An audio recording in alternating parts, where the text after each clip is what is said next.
உங்க அண்ணன் உன்னை தூக்கணும்ல, தூக்குனதுக்கு அப்புறம் பின்னாடி போய் என்ன பேச தெரியுமா உனக்கு?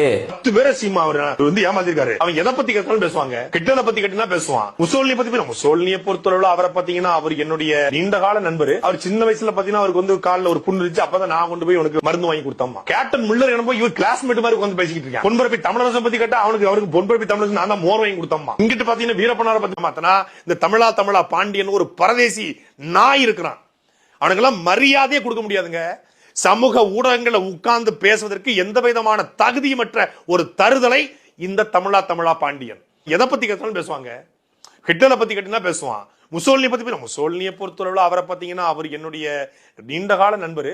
அவர் சின்ன வயசுல பாத்தீங்கன்னா அவருக்கு காலில் ஒரு புண்ணு இருந்துச்சு. அப்பதான் நான் கொண்டு போய் உனக்கு மருந்து வாங்கி கொடுத்தோம்மா. ஹிட்லரை பத்தி பேசினா பேசுவான்.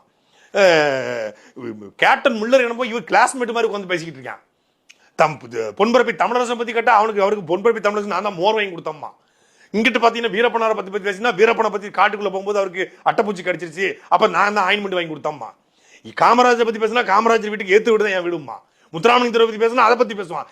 யாரை பத்தி கேட்டாலும் 1 மணி நேரம் சளைக்காம பேசக்கூடிய மிகப்பெரிய ஒரு ஆற்றல் பிரச்சனை. ஆனா பேசுறது அத்தனையும் போய் இல்லைன்னா திருமாவளவன் 500 நாடுக்கு போனாரு, அவருடைய 20 பாஸ்போர்ட்டுன்னு சொல்லுவானா.